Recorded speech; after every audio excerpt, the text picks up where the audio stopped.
describe today's deal as a win for the taxpayer, a win for the government, and a win for the company. It's a good deal for the customers, it's a good deal for the shareholder, and it's a good deal for the employees in the long run. And of course, we'll provide the best of our skills, the best of our systems. We are entering into an extremely interesting world, really exciting world, I would say.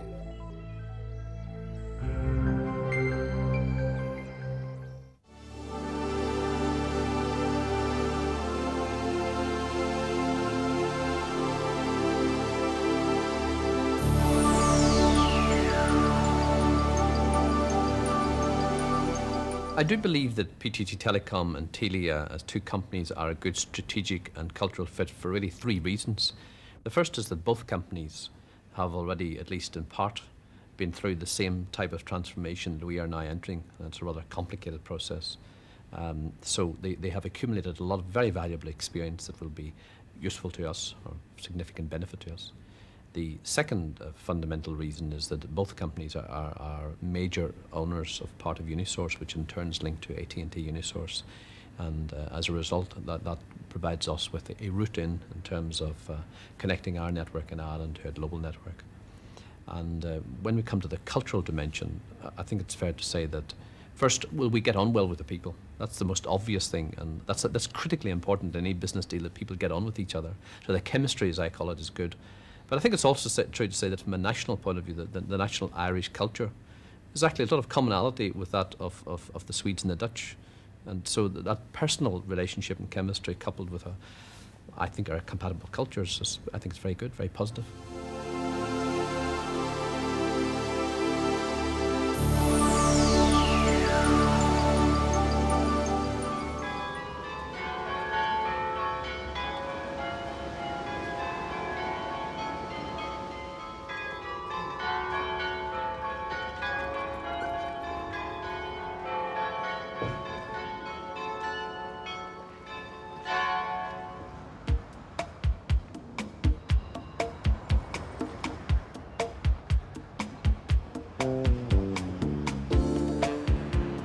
The Netherlands, with a population of 15 million, is home to the KPN Group, which has interests in post and telecommunications, cable TV and multimedia.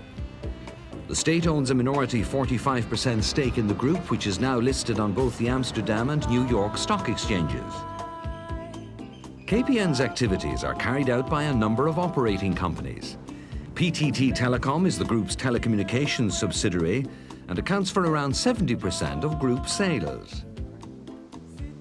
In the face of growing competition, PTT Telecom, which is a member of the Unisource consortium, has retained its leadership position in the domestic market while expanding significantly abroad. Its present principal focus is Europe and Asia, but the company is active in other potential growth markets as well. This expansion takes place mainly through cooperation with other companies. The reality of life is that we have, in almost all aspects of our business, full competition. We have some 150 players in this market, most of them niche players, but a lot of the international companies are here and are trying to make life as difficult as possible for us.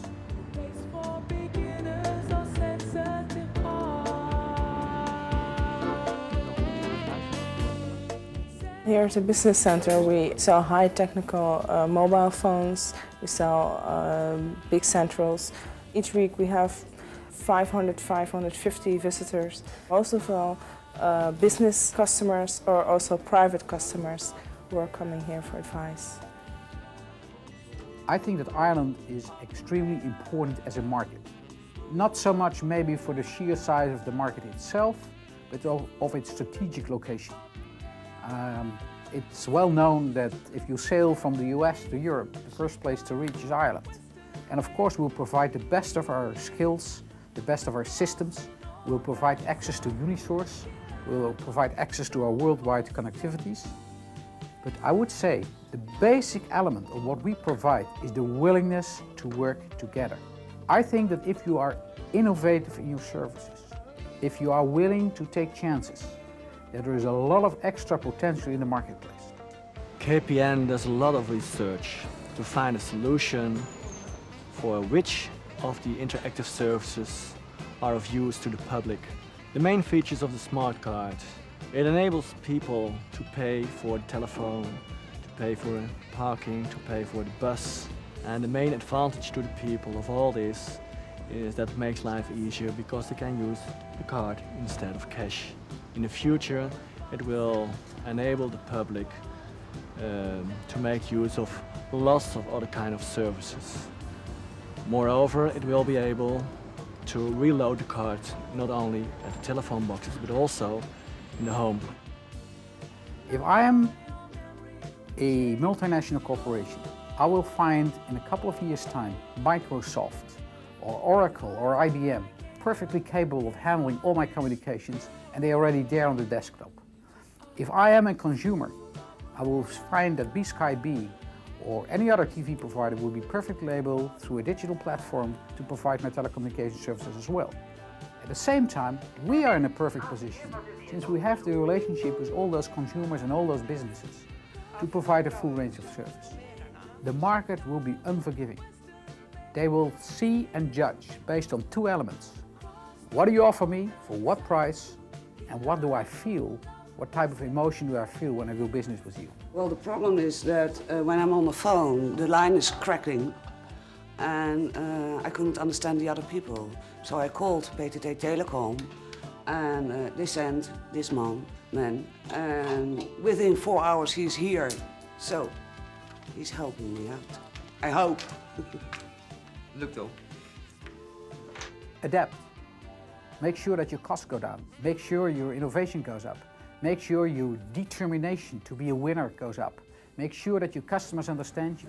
Understand that we are a service provider. We deliver services. You know, it's not good enough to say to the customer, I've tried. You have to be 100% sure that once you deliver the services, he can count on us 24 hours a day, 365 days a year.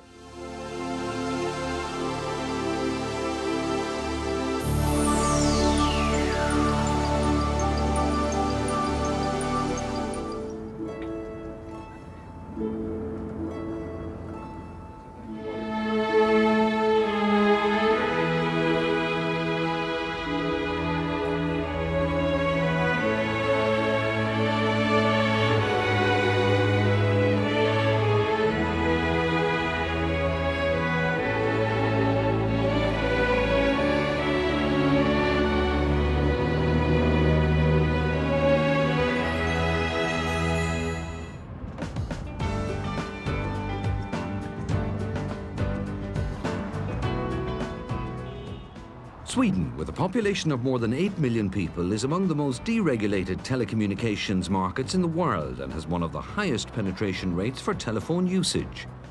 More than 60 telecom companies are operating in Sweden. Telia, the Swedish state-owned company, has faced unprecedented competition since 1993. It's been able to compete successfully by reducing its costs and lowering prices, while at the same time transforming every aspect of its business. Telia is a market leader in the mobile and cable network fields. It's expanded rapidly into international markets and now has significant overseas investments. Central to this strategy is Telia's membership of the Unisource consortium. The last, say, 6 months of the process, which have been very intense, I must say I've liked a lot the people that we've dealt with at Telecom Ireland, so I feel very good about it. I've seen a country which has a strong economic growth, nice opportunities, a lot of foreign investment taking place, which also boosts the need for telecom communications. I see a proportionately low rate of penetration in the fixed network and also in the mobile, and I see opportunities for growth where hopefully we can help. The customer is the focus, and it's his needs and her needs that we need to satisfy in all senses. So we have to go from a, let's say, order receiving organization into a selling organization. And we have come quite far in that sense.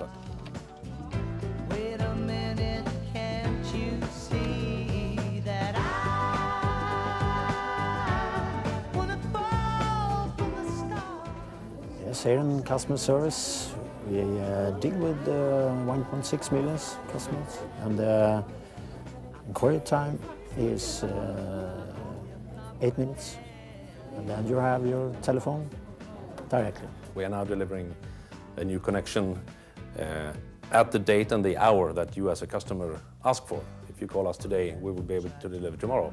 We would ask you, would it be practical for you to receive us at 8 in the morning or at 16 hours in the afternoon? You would decide the hour. I start up the morning with go out to my car and put my computer to work. You have someone to fix between 8 to 9 and next between 10 and 11 and so on the whole day.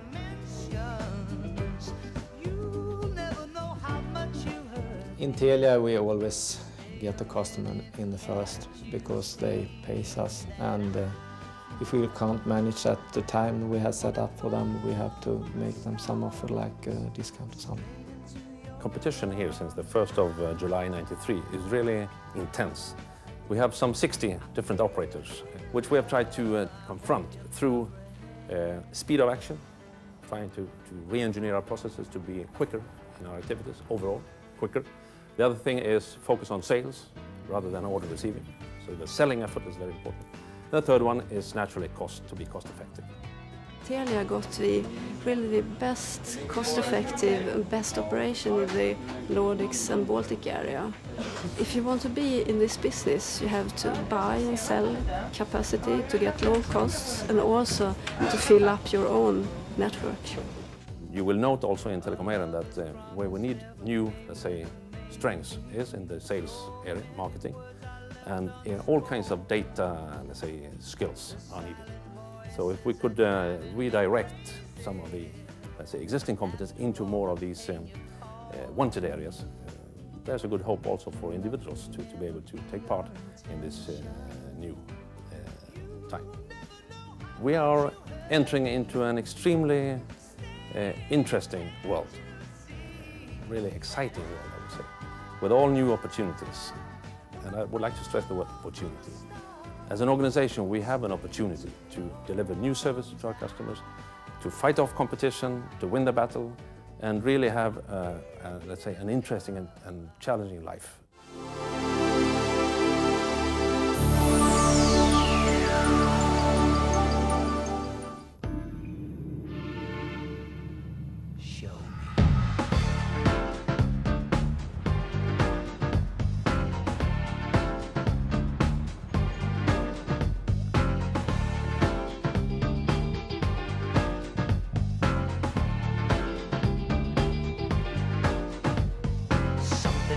Started, you know that I will love you.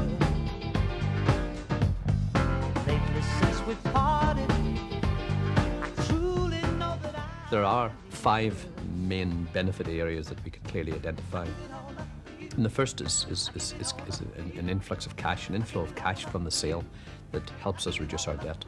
Number 2 is that we will have a limited number of senior managers coming from the strategic partner into this company to assume leadership roles in some key areas. Their hearts and minds is with the company, and they're actually participating senior managers. The third area is in terms of what we've talked about quite often is strategic benefits. Strategic benefits in terms of benefiting from the partner's experience in both methodology, getting consultants in for a short period, getting technology, getting software, etc. The fourth is access to the Unisource and the Unisource AT&T global network, which will complement our own intelligent network in Ireland. And the fifth, which is an important one, is a job creation benefit, i.e. the opportunity to go out and to create additional jobs. At the Telecentre, we do have a one-stop shop for our customers for any requirement they may have, any telecommunications requirement they may have. We would hope to have that solution for them here. We need to get a much stronger focus on particular customer groupings, a much stronger focus on our delivery of our products and services to those groupings, and a much more stronger focus on our improving internal performance. The derogation ruling from the European Union, although it gives voice telephony, as we would call it, derogation to the year 2000, it also brings accelerated liberalisation in that they have required that the use of alternative infrastructure will be liberalised from the middle of 1997. You just got to think about that. It's only 6 months away. So we have to accelerate our transformation process to become a truly customer-focused and market-orientated company. And yeah, the Alliance will help us do that. The employee share ownership scheme, which we refer to as ESOP, yes, I'm strongly supportive of it. But I have to say that the scheme that emerges must recognise that there are different parties that have needs, and it has to be a win-win-win situation. I mean, the employees have got to win out of this. They've got to get something of material benefit, quite frankly, of significant benefit. So has the shareholder, and ultimately so is the customer. It will be posed to you in the next few days. All right? It'll include a user guide as well if you've any questions. My vision for Telecom Éireann 5 years from now is first that it'll be a financially strong company, and that means that we've got rid of this debt. It means that we have got low operating costs. It means we've got sufficient money to fund our capital investment and also new investments both in Ireland and outside of Ireland. So that's from a financial point of view. The second big part of the vision is our network. We will have a world-class network, very feature-rich, very high quality, and very low cost. And that building on that network, we will be strong commercially. We'll have strong commercial competence, both in terms of our products and services offerings, in terms of our marketing, and in terms of our sales, and our sales in particular.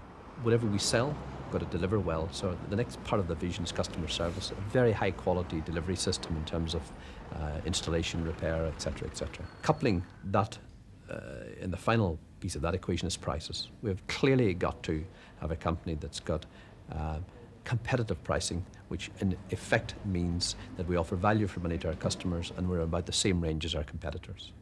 And the final, I think, two elements of the vision are what I'll describe as the people, or the human elements. And the first is that we will be a customer-focused business, and I mean by that in practical terms, we are obsessed with actually satisfying our customers' needs. And the second people dimension is about ourselves, the management and the employees. In essence, that this is a nice place to work in.